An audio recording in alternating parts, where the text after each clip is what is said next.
5 star റെസിപ്പീസിലേക്ക് എല്ലാവർക്കും സ്വാഗതം. ഇന്ന് ഞാൻ ഉണ്ടാക്കുന്ന റെസിപ്പി പൊട്ടറ്റോ ചിപ്സ് ആണ്. ഇതൊരു 15 മിനിറ്റിനുള്ളിൽ തയ്യാറാക്കാൻ പറ്റുന്ന ഒരു പൊട്ടറ്റോ ചിപ്സ് ആണ്. എല്ലാവരും ഇത് തയ്യാറാക്കി നോക്കണം. ഞാൻ എടുത്തിരിക്കുന്നത് 1 കിലോ പൊട്ടറ്റോയാണ്. ഇത് മീഡിയം സൈസ് പൊട്ടറ്റോയാണ് ഞാൻ എടുത്തിരിക്കുന്നത്. ഇതൊരു സ്ലൈസറിൽ വെച്ച് നല്ലതുപോലെ സ്ലൈസ് ചെയ്തെടുക്കുക. കട്ടിംഗ് ബോർഡിൽ വെച്ച് അരിഞ്ഞെടുത്താലും മതി. കഴുകി അതിൻ്റെ സ്റ്റാർച്ചൊക്കെ ഒന്ന് കളഞ്ഞെടുക്കുക. പൊട്ടറ്റോയിലുള്ള വെള്ളമെല്ലാം ഒന്ന് വൈപ്പ് ചെയ്തെടുക്കണം. അതിനായിട്ട് ഞാനിവിടെ ഒരു ടവലാണ് ഉപയോഗിച്ചിരിക്കുന്നത്. അതിലോട്ട് പൊട്ടറ്റോ എല്ലാം നിരത്തിയിട്ട് നല്ലതുപോലെ തുടച്ചെടുക്കുക. വെള്ളം ഉണ്ടാകാൻ പാടില്ല.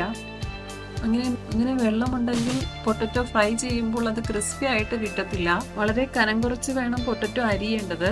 അതുപോലെ പൊട്ടറ്റോ നല്ലതുപോലെ കഴുകി അതിന്റെ സ്റ്റാർച്ചൊക്കെ നല്ലതായിട്ട് കളയണം. ഇങ്ങനെ 1-2 ടിപ്സുകൾ ശ്രദ്ധിച്ചു കഴിഞ്ഞാൽ നല്ലതായിട്ട് പൊട്ടറ്റോ ചിപ്സ് ഉണ്ടാക്കിയെടുക്കാൻ പറ്റും.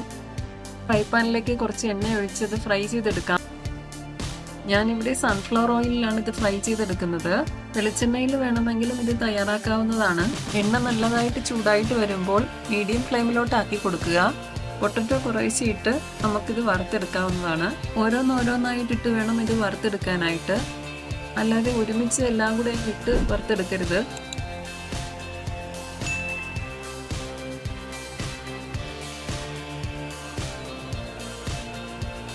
ഫ്ലെയിം മീഡിയം ഫ്ലെയിമിൽ നിന്നും ലോ ഫ്ലെയിമിലോട്ട് ആക്കി കൊടുക്കണം.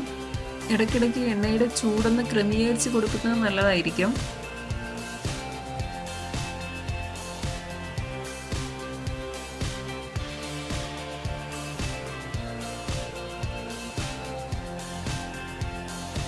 പൊട്ടറ്റോ ഇപ്പോൾ ഏകദേശം ഫ്രൈ ആയിട്ട് വന്നിട്ടുണ്ട്. ഇപ്പോൾ കാണുമ്പോൾ തന്നെ മനസ്സിലാകും എണ്ണയിൽ നിന്നിങ്ങനെ വിട്ട് വരുന്നതായിട്ട്.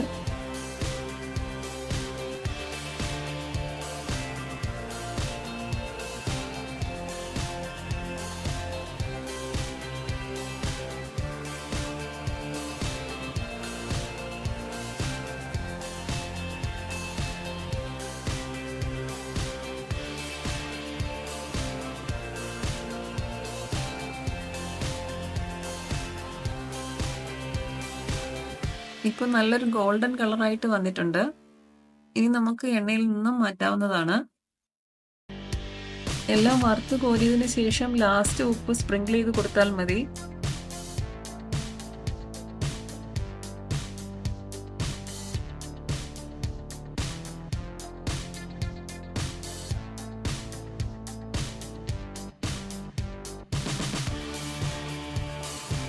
ഇതിപ്പോൾ കാണുമ്പോൾ തന്നെ മനസ്സിലാകും നല്ല ക്രിസ്പി ആയിട്ടുള്ള ഒരു പൊട്ടറ്റോ ചിപ്സ് ആണെന്ന്. ബാക്കിയുള്ള പൊട്ടറ്റോയും ഇതുപോലെ നമുക്ക് വറുത്തെടുക്കാം.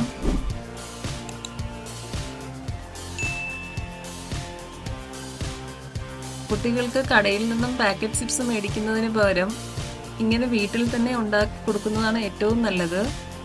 വളരെ എളുപ്പത്തിൽ ഒരു 15 മിനിറ്റിനുള്ളിൽ നമുക്കിത് തയ്യാറാക്കാവുന്നതാണ്. എല്ലാവരും ഇത് ട്രൈ ചെയ്യണം. നിങ്ങളുടെ അഭിപ്രായങ്ങളും നിർദ്ദേശങ്ങളും കമന്റ് ബോക്സിൽ അറിയിക്കുക. വീഡിയോ ഇഷ്ടമായാൽ please like, share and subscribe. Thank you.